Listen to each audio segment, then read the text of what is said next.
అరకులో ఫస్ట్ మనం చూడబోయేది ట్రైబల్ మ్యూజియం. అరకులో డే 1 మనం చూడాల్సింది ట్రైబల్ మ్యూజియం అనమాట. చాలా బాగుంటుంది. సో ఇక్కడి నుంచి అయితే మనం టికెట్ తీసుకొని వెళ్ళిపోవాలి లోపలికి. అడల్ట్కి అయితే 60, చైల్డ్కి అయితే 30 తీసుకుంటున్నారు. సో టికెట్ తీసుకొని లోపలికి వెళ్ళిపోవాలి. మనం ఎంటర్ అయిన వెంటనే మనకి ఇక్కడ ఒక ఆర్ట్ కనిపిస్తుంది అనమాట. అంటే ఆ కొండల్లో ఏమేమి ఉన్నాయి, అరకులో ఏమేమి ప్లేసెస్ ఉన్నాయి మొత్తం చూపిస్తుంది అనమాట. బుర్రా కేవ్స్, ఆ అరకు రావడానికి ఘాట్ రోడ్డు, ఆ ట్రైన్ ఎలా వస్తుంది, ఆ వ్యూ పాయింట్స్, ఇవన్నీ చాలా అయితే ఉన్నాయి. వాటర్ ఫాల్స్ సంబంధించి మొత్తం ఆర్ట్ మొత్తం ఇక్కడ ఉంది. మనకి ఎంట్రన్స్ లోనే ఒక లేక్ కూడా ఉంది. దాంట్లో బోటింగ్ కూడా చేయొచ్చు అనమాట. పర్ హెడ్ కి 50 రూపీస్ అయితే ఛార్జ్ చేస్తున్నారు. మీకు ఇంట్రెస్ట్ ఉంటే ట్రై చేయండి. అరకులో ఉన్న ప్లేసెస్, వాటర్ ఫాల్స్ గురించి కూడా ఆర్ట్స్ ఉన్నాయి. చిన్నపిల్లలు ఆడుకోవడానికి చాలా యాక్టివిటీస్ కూడా ఉన్నాయి. సో చాలా అంటే చాలా ఎంజాయ్ చేస్తారు చిన్నపిల్లలు. ఇక్కడ అరకు దగ్గరలో తాడ్పూడి రిజర్వాయర్ కూడా ఉంది. దానికి సంబంధించిన ఆర్ట్ కూడా ఇక్కడ వస్తున్నారు. మ్యూజియంకి వెళ్ళే దారిలో ఈ పెద్ద మనిషి ఏదో చేస్తున్నాడు. ఆయన ఏం చేస్తున్నాడో మీకు అర్థమైతే కామెంట్ చేయండి. ఈ ట్రైబల్ మ్యూజియం లో అప్పట్లో ట్రైబల్స్ ఎలా బతికేవాళ్ళు, వాళ్ళు తినే తిండి ఏంటి, వాళ్ళు వంట సామాగ్రిలు, వాళ్ళు ఆయుధాలు, అంటే వాళ్ళు వేటాడడానికి ఎటువంటి ఆయుధాలు ఉపయోగించారు అనేటివి మొత్తం మనకి కళ్ళకు కట్టినట్టు కనిపిస్తాయి. ఇక్కడ కనిపిస్తున్నాయి కదా మీకు బొమ్మలు, సేమ్ అదే విధంగా మ్యూజియం లో అయితే ఉంటాయి. సో ఇక్కడ చూడండి, టెంకాయ కళ్ళు తాగుతున్నట్టున్నారు. చాలా అద్భుతంగా ఉంది కదా ఎదురు. మ్యూజియం కి వెళ్లే దారిలోనే చిన్న జీప్ ఒకటి పెట్టున్నారు చిన్న పిల్లల కోసం. దీనికి 100 రూపాయలు అయితే ఛార్జ్ చేస్తున్నారు. మ్యూజియం మొత్తం ఆల్మోస్ట్ 15 మినిట్స్ అయితే తిప్పుతారు. సో పిల్లలు అయితే చాలా హ్యాపీగా ఫీల్ అవుతారు. నా కొడుకు కూడా చాలా బాగా ఎంజాయ్ చేశాడు అనమాట. దీన్ని నేను ఎక్కించినప్పటి నుంచి వాడు దాని దగ్గర నుంచి రాలేదు. మళ్ళీ నాకు అది కావాలన్నాడు. ఈ మ్యూజియం లోపల ఎంట్రన్స్ అనమాట ఇది. ఇక్కడ నుంచి మనం లోపలికి అయితే వెళ్దాం. మ్యూజియం లోపలికి వెళ్ళగానే ముందుగా మనకి ఆదివాసి దేవాలయం అయితే కనిపిస్తుంది. వాళ్ళ విగ్రహాలు ఎలా ఉన్నాయి అనేది. సో మొత్తం వీడియో చూపిస్తాను, చూసేయండి.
ఇక్కడ కనిపిస్తున్నవన్నీ వాళ్ళు అప్పట్లో వంట సామాగ్రిలుగా వాడేవాళ్ళు అనమాట.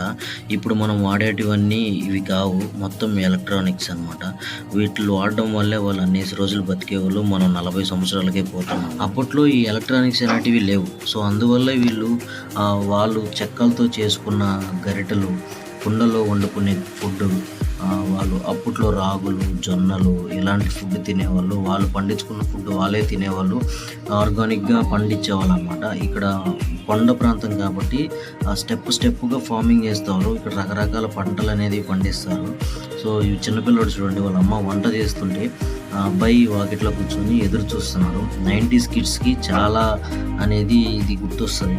ఎందుకంటే 90స్లో అందరం ఇలాగే ఉండేవాళ్ళం. సో నేను కూడా 90s కుర్రోనే. అప్పుడు పండగలకి ఎలా ఉండేవాళ్ళు, డప్పులు, మేళాలు, డ్యాన్సులు.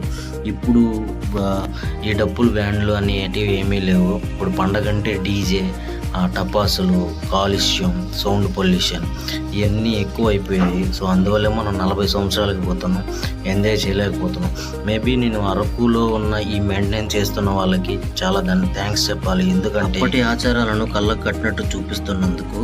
అప్పట్లో వాటర్ ఫెసిలిటీ కూడా పెద్దగా ఉండేది కాదు. కుండ మీద కుండ పెట్టుకొని ఎక్కడి నుంచో వాటర్ తెచ్చుకునేవాళ్ళు. దానికి సింబాలిక్గా ఇక్కడ ఒక బొమ్మనైతే ఏర్పాటు చేశారు. చూడడానికి చాలా అంటే చాలా బాగుంది.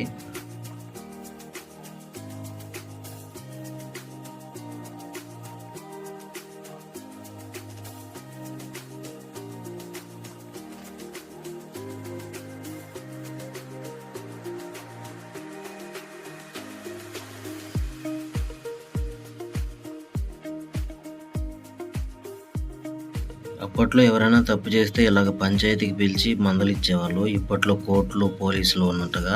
సో ఆ ఊరి పెద్ద ఎవరైతే ఉన్నారో సో ఆయన వీళ్ళకి తీర్పు చెప్పి ఏదైనా తప్పు చేసి ఉంటే వాళ్ళకి పనిష్మెంట్ ఇస్తారు. ఇక్కడ మీరు చూస్తున్నది అరకులో ఫేమస్ అయినటువంటి దింసా డ్యాన్స్ అన్నమాట.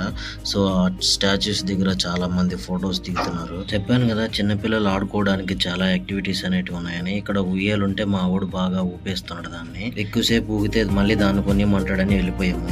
నెక్స్ట్ విజిట్ చేయబోయేది కాఫీ మ్యూజియం. చూపిస్తాను చూడండి మీరు దగ్గరుండి అంతా. ఇక్కడ మీరు చూస్తున్నది కాఫీ మ్యూజియం అన్నమాట. ఇక్కడ కాఫీ ఎన్ని రకాలైతే పండుతాయో అన్ని రకాల కాఫీస్ అయితే మీకు ఇక్కడ దొరుకుతాయి. సో మీరు ఆ కాఫీని తాగుతూ ఎంజాయ్ చేస్తూ లోపల చిన్న మ్యూజియం టైప్ కూడా ఉంది. ఆ మ్యూజియం ఏంటంటే అప్పట్లో కాఫీకి తయారు చేసే మిషన్స్, ఆ కాఫీని ఎవరు కనిపెట్టారు, ఎలా ఫార్మింగ్ చేసేవాళ్ళు సో అనేది క్లియర్ కట్గా మనకి బొమ్మల రూపంలో మ్యూజియం చిన్నది ఉన్నది. అది మొత్తం మీరు చూసేయండి.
అప్పట్లో బ్రిటిష్ వాళ్ళు అరకులోనే ఫస్ట్ టైం మన దేశంలోనే కాఫీని కనిపెట్టారు.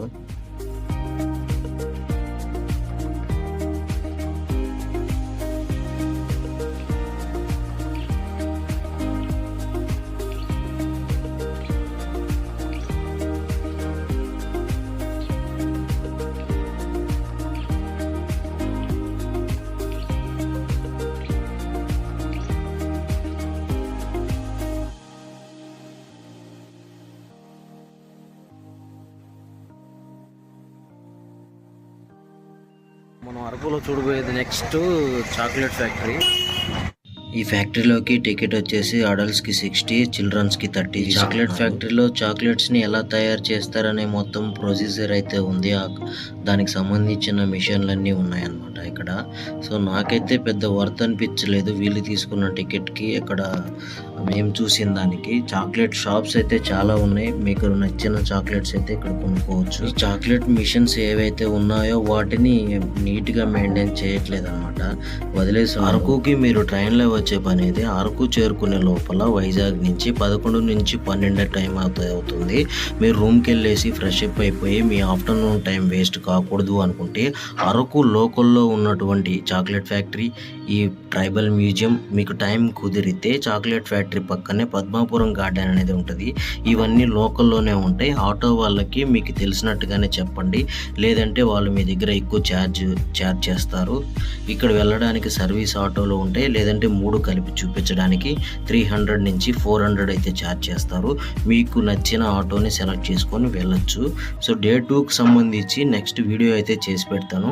ఈ వీడియో మీకు నచ్చినట్లయితే ప్లీజ్ లైక్ చేయండి, సబ్స్క్రైబ్ చేయండి, షేర్ కూడా చేయండి. వీడియో నచ్చితే లైక్ అనేది ఈ ఇన్ఫర్మేషన్ కొంతమందికి వెళ్ళడానికి ఉపయోగపడుతుంది.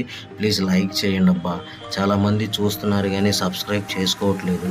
ప్లీజ్ సబ్స్క్రైబ్ చేసుకొని సపోర్ట్ చేస్తే ఇలాంటి వీడియోలు మళ్ళీ ఎన్నో పెడతాను.